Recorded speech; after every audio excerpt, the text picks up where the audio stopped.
ಇನ್ನು ಲೋಕಸಭೆ ಹೊತ್ತಲ್ಲೇ ಬಿಜೆಪಿಗೆ ಶಿವರಾಮ್ ಹೆಬ್ಬಾರ್ ಟೆನ್ಷನ್ ಆಗ್ತಾ ಇದ್ದಾರೆ. ಶಿವರಾಮ್ ಹೆಬ್ಬಾರಿಂದ ಕಾಂಗ್ರೆಸ್ ನಾಯಕರಿಗೆ ಭರ್ಜರಿ ಸ್ವಾಗತ ಕೋರಲಾಗಿದೆ. ರಾಜ್ಯಸಭೆಯ ಎಲೆಕ್ಷನ್ ಹೊತ್ತಲ್ಲಿ ಬಿಜೆಪಿಗೆ ಟೆನ್ಷನ್ ಆಗಿದ್ರು ಶಿವರಾಮ್ ಹೆಬ್ಬಾರ್. ಈಗ ಲೋಕಸಭೆಯ ಹೊತ್ತಲ್ಲಿ ಬಿಜೆಪಿಗೆ ಮತ್ತೊಮ್ಮೆ ಶಿವರಾಮ್ ಹೆಬ್ಬಾರ್ ಟೆನ್ಷನ್ ತಂದೊಡ್ತಾ ಇದ್ದಾರೆ. ಕಾಂಗ್ರೆಸ್ ನಾಯಕರಿಗೆ ಭರ್ಜರಿ ಸ್ವಾಗತವನ್ನ ಕೋರಿದ್ದಾರೆ ಶಿವರಾಮ್ ಹೆಬ್ಬಾರ್. ಕಂದಬೋತ್ಸವ ಕಾರ್ಯಕ್ರಮದ ಹಿನ್ನೆಲೆಯಲ್ಲಿ ಸ್ವಾಗತವನ್ನ ಕೋರಿ ಫ್ಲೆಕ್ಸ್ಗಳನ್ನ ಅಳವಡಿಕೆ ಮಾಡಲಾಗಿದೆ. ದೃಶ್ಯಗಳಲ್ಲಿ ನೋಡ್ತಾ ಇದ್ದೀವಿ.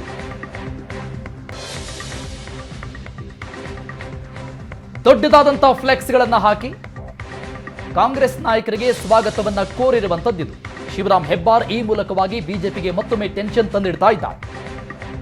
ಬನವಾಸಿಯಾದ್ಯಂತ ಬ್ಯಾನರ್ ಅನ್ನು ಹಾಕಿಸಿದ್ದಾರೆ ಶಿವರಾಮ್ ಹೆಬ್ಬಾರ್. ರಾಜ್ಯಸಭೆ ಮತದಾನದಿಂದ ದೂರ ಉಳಿದಿದ್ದರು. ಈಗಾಗಲೇ ಕಾಂಗ್ರೆಸ್ ನಾಯಕರ ಸಂಪರ್ಕದಲ್ಲಿದ್ದಾರೆ ಶಿವರಾಮ್ ಹೆಬ್ಬಾರ್.